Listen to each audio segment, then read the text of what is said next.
Hello everyone and welcome back to another video. In today's video I'm going to show you how to fix double charge in FaceApp.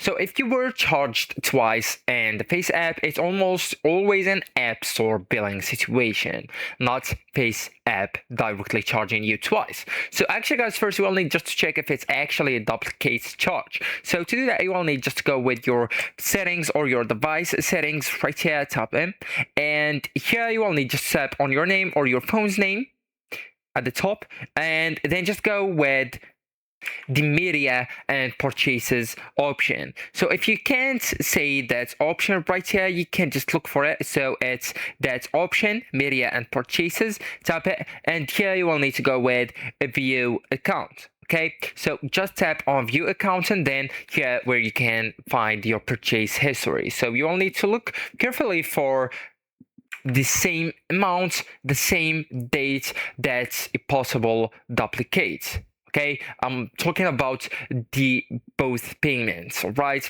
If they are on a different date, likely renewal plus new subscription. If they are slightly different amounts, the taxes or currency conversations will take off. So many double charges are actually separate transactions. So once you check, you will need then to check for multiple subscriptions.